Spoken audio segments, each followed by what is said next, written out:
Sinama ko si Afam sa Memorial Park. Birthday kasi ng brother ko na hindi na namin kasama. So, ayan, buong family at mga relatives namin sa father's side ay kasama namin. At nag-order ako ng palabok and amazed siya na nagde-deliver ng pagkain sa sementeryo. Kaya ayan, kinukuhanan niya ako ng video. Kaya lang, akala naman ng mga auntie ko at pinsan ko ay nagkukuha siya ng picture kaya nagsipag-post sila. Well done. Thank you. Well done. Parang meat, well done. Salamat. Salamat daw, salamat. You're welcome.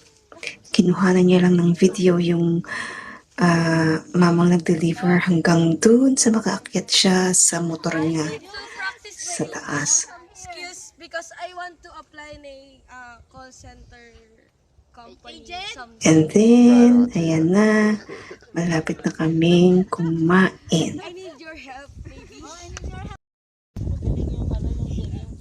Ready na ang palabok. Wala ko pantalon pa siya.